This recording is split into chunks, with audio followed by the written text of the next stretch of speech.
Relationship advice. My 27 female husband, 28 male, admitted he only married me to make his sick dad, 57 male, happy. Looking back, I probably should have seen this coming. My dad and his are best friends. We've known each other our whole lives, but we only dated for 6 months before getting married. His dad was incredibly unwell at the time, so I should have made a connection. But I'd had a huge crush on my husband for the longest time, so I was on cloud 9 when he proposed. It's been 3 years, and this hasn't been the marriage I thought we would have. My husband has kept me at a distance our entire marriage. He worked our entire honeymoon, but kept arranging amazing activities for me to do alone. I thought I was doing it because he was apologetic that he had to work, but now I realize he was distracting me like a small child so I wouldn't question things, and realize he was making the choice to work. He doesn't include me in his life. I've never met the majority of his friends despite the fact that he used to meet up with them at least once a month, and it was his idea to keep our wedding very small. His family have a lot of friends and colleagues. They've never had a small wedding before, so everyone was shocked when he was adamant that he wanted to keep things to just family. I don't think he knows anything about me above surface level stuff, even though we've lived together for 3 years. I know most people who are reading this are probably thinking, just divorce him. And I would, if things weren't more complicated than that. I'm 6 months pregnant with our first child, and his dad's health is still fragile. I don't want to hurt either of our families or cause any stress for his dad, and a divorce would devastate everyone. I wish he never told me, but ever since my pregnancy, I have been a lot more argumentative, and my hormones have been all over the place. We've been arguing. Well, I rant, and he listens a lot. A few weeks ago, in the middle of the argument, he admitted he only married me because he knew it would make his dad happy, and that his family had always been hinting that he should ask me out. I moved into a guest room, but that just made him unhappy, and he told me to move back into our room and he would stay in another room. Ever since, he seems to be trying to make more of an effort, and he claims he wants to work on things. I still love him, but I think I don't trust him anymore. I spend most of the day outside of the house and try to avoid him as much as possible, but he's suddenly always there. I can't talk about this to my family, so I've only told my best friend who already dislikes my husband. So her first suggestion was divorce, and her second was to enjoy watching him gravel and then divorce when he thinks things are great. Right now, I would prefer to avoid a divorce. I just can't do it to either of our families with everything else going on. I need advice on if this is something we can work on and if it is worth me giving him a chance. And if not, how do I minimize the damage and hurt a divorce will cause our families? Now for the top advice. I'm pregnant and his dad's health is still fragile, so I don't want to divorce him yet, but I don't know how to get past this either. If he genuinely wants to work on it, and you want to work on it, then maybe you should enlist the help of a therapist and try marriage counseling. It also sounds like you could do with getting some space from your families. It's nuts if he mainly got married to make his dad happy. You were also both adults and seemed too interested in the approval and validation of your relatives. You need to do what is right for the both of you first, and not care so much what other people think. From what you write, it sounds like you don't want to get divorced, but also you don't want to move past it. You have to pick one. And to add to this comment, you shouldn't stay in an unhappy marriage just for the sake of your families. It's your life. Live it for you, not your family. So you both have made decisions so the families are happy. And look where that has gotten you. You're both in an unhappy marriage with a kid on the way who is going to be collateral damage. When is the last time you made a decision that makes you happy? I think you need to understand if you are happy in the marriage and if you think you want to attempt to create a deeper connection, an actual relationship, with your husband. Then you and he need to sit down and you have to ask him the same questions.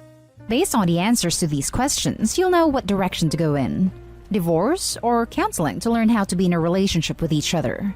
Also, for your information, generally, people aren't going to just up and die if you announce a divorce, so stop using his dad's fragile health as an excuse for making stupid decisions. Well, I agree 100% of your actual advice. I have to say, when is the last time you made a decision that makes you happy?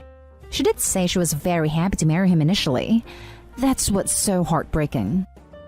A divorce would devastate everyone. Everyone except you. It would liberate you. Do what suits you.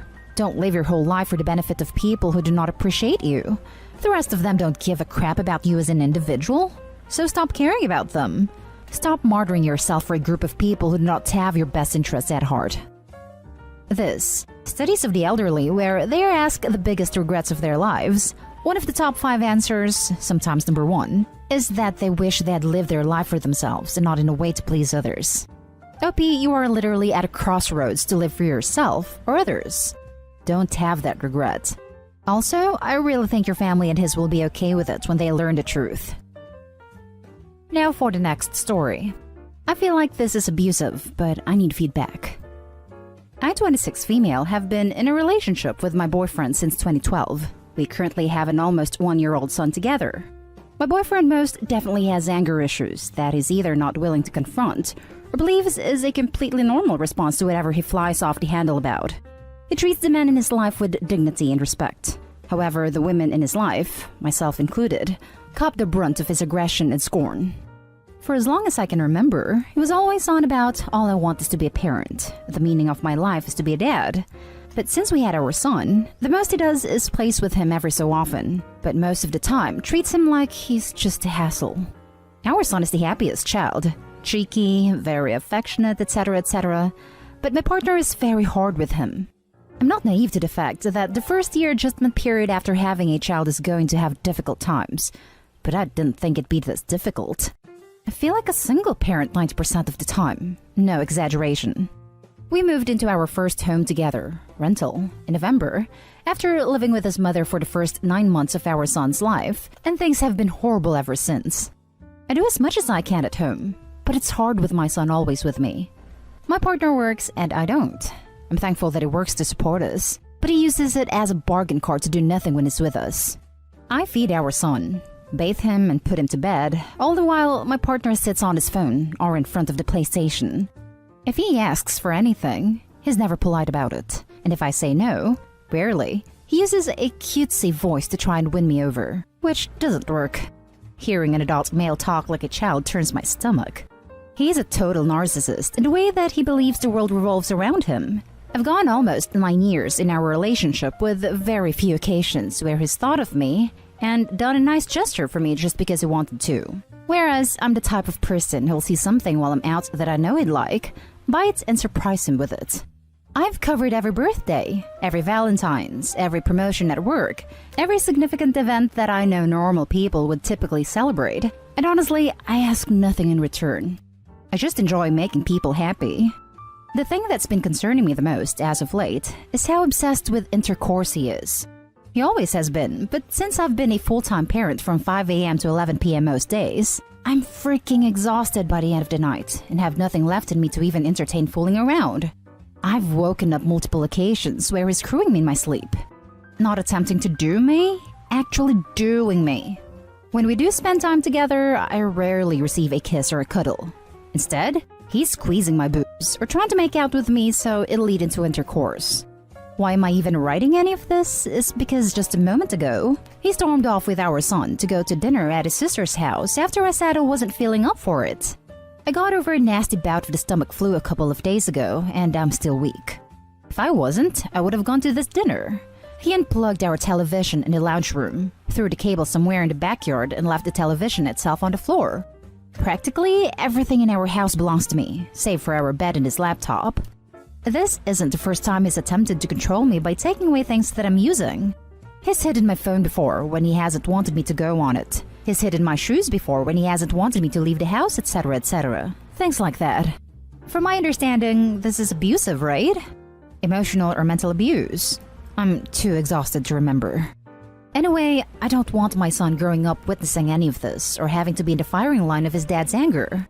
He has been before. Refer back to his age, he's not even a year old yet. I've known for a long time that this relationship isn't going to lead anywhere, but chose to have a child with him anyway because my mother was dying, and I wanted her to be able to meet her first grandchild while she still could. She died when I was 4 months along, but my son is the best thing that's ever happened to me. I'm rambling, but again, what the hell do I do? He's spoken to a therapist a couple of times despite not thinking that he needed to, and things changed for a week or two, but quickly went back to how they were. I've heard talk about him being bipolar. His sister is too, clinically diagnosed, but he denies that he is. He's a former self-harmer, has attempted to end himself a few times and used to use the threat of self-harm as a way to not make me leave him early in our relationship. I'm just stuck on where I'm at and where to go from here. Ultimately, I know that I deserve better, but I'm thinking more about my son. We both deserve better. Please help. Now for the top advice. You are in an abusive relationship. You need to get out as soon as possible. Please do look up domestic abuse resources in your area and make yourself and your children safe. Do not warn him that you are leaving. Pack things in secret. Make a secret plan with your friend or family to get out. Grab any important documents like birth certificates, passports. As soon as you are somewhere safe, get a lawyer and link up with the resources already listed in this thread. Get out of there. You need to get you and your kid out safely ASAP. I've woken up multiple occasions where he's screwing me in my sleep. Not attempting to do me, actually doing me. This is R. Nothing else. There's absolutely no excuse for that. Please get help. Reach out to a friend or family member to help you get out. Contact the police and contact a women's shelter. Anyone that can help. I'm very sorry you're in this situation. Get yourself to safety and take care of yourself. It's 1 a.m. where I am now, but I plan on getting in touch with my cousin and seeing if my son and I can crash with them for a few days until I can sort this out further. Thank you for your support. Sweetheart, this man is abusing you.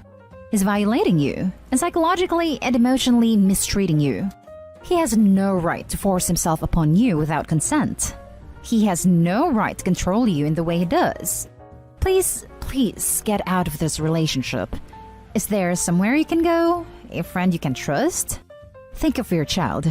Even if your husband isn't abusing him too. Yet, the emotional control will 100% come at some point soon. Do you really want your son to grow up thinking it's okay to force himself in women? That it's okay to control her every move and make her question whether she has a right to be upset about being violated and imprisoned. Now for the last story. Girlfriend, 22 female, laughed along with her friend at me, 21 male, when her friend assaulted me. My girlfriend and I were FaceTiming while she was over at her friend's house for the night. We were saying goodnight and blowing kisses before hanging up, and her friend says, "You guys don't even like each other," since we were being a little awkward about it since her friend was in the room. I felt that it's not her position to make such a comment anyway, but I let it go. I said that if I'm overly affectionate, my girlfriend tends to feel suffocated and she doesn't like it, and that's what I explained to her friend to justify why I wasn't being all extra about saying goodnight. I also told her if I was allowed to be, I would love to be more affectionate. Her friend then says to me, maybe you should stop being so needy. Backstory is that I am a more clingy person because I really care about conveying affection in a relationship and then let it be known if it is not.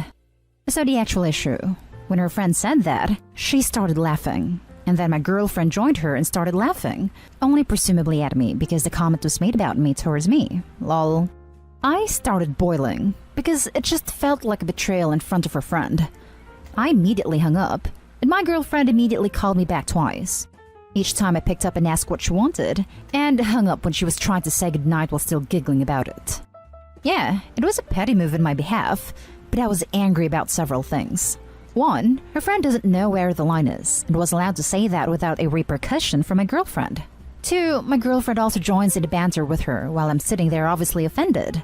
And 3, when she called back and tried to say goodnight the 2 times I hung up, she was still giggling and didn't even realize that comments and the laughing stung. She called back a 3rd time and I didn't hang up this time. Instead, I raised my voice a little and said, "Why do you keep calling me back and just laughing at me?" And then she hung up on me. Her friend DM'd me on Instagram and apologized, to which I said that I forgive her and that she is okay. I told her friend that I actually appreciate how real she is and how she saves her words and gets to the point, and that I'm upset about my girlfriend joining in and laughing at me and my flaw, and not so much that she was laughing with her friend. Now, I'm fuming. Sure, my attitude was petty, and sure I didn't have to raise my voice. Yet, I feel that she did next to nothing to rectify the situation.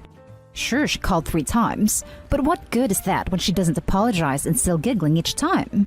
This is on top of a lot of other issues, so my feelings may seem excessive, but I'm just becoming fed up overall. Now I feel like my actions were the ones that were wrong here because of the fact that my girlfriend hung up on me and ignored my text after explaining why I was pissed. I guess this is half a vent post, but I'm also curious to see you guys' reaction to this. Edit. We are in a long-distance relationship at the moment. I am only needy with her ever since the long distance because she's really bad with communicating and texting and also interpreting my emotions via text/phone. I notice a lot of you are indeed calling me needy and insecure, and you would be right with both labels to some extent. But it stems from her behavior more so than my own need. We have life things to deal with and choices to make, so there is pressure in figuring things out and not just being up in the air about things. Now for the top advice. It sounds like there is other stuff going on that needs to be truly sat with and felt.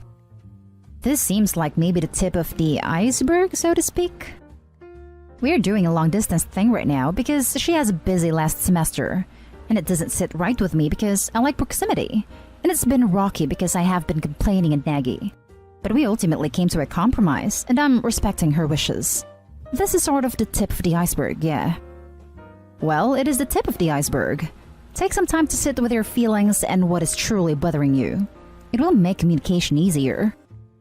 I get mad very easily, but I also cool off like insanely fast. I always want to communicate, but my girlfriend finds it as nagging and annoying, so I'm always afraid to talk things out because it means risking a fight or her getting upset and ignoring me. And I don't like that because it makes both of us feel bad. Yet, I know communication is the most important thing in a relationship. She has gotten way better at hearing me out, and I love her for that. And I admit it gets to be a handful dealing with my emotions, but still, I don't mind sitting with my feelings, but I don't think a talk is going to happen here without an issue. And that's the end of this video, folks. As always, leave a comment and hit like and subscribe. And if you want more of this content, turn your notification on to get updated on the latest videos. And I'll catch you in the next one. Stay safe.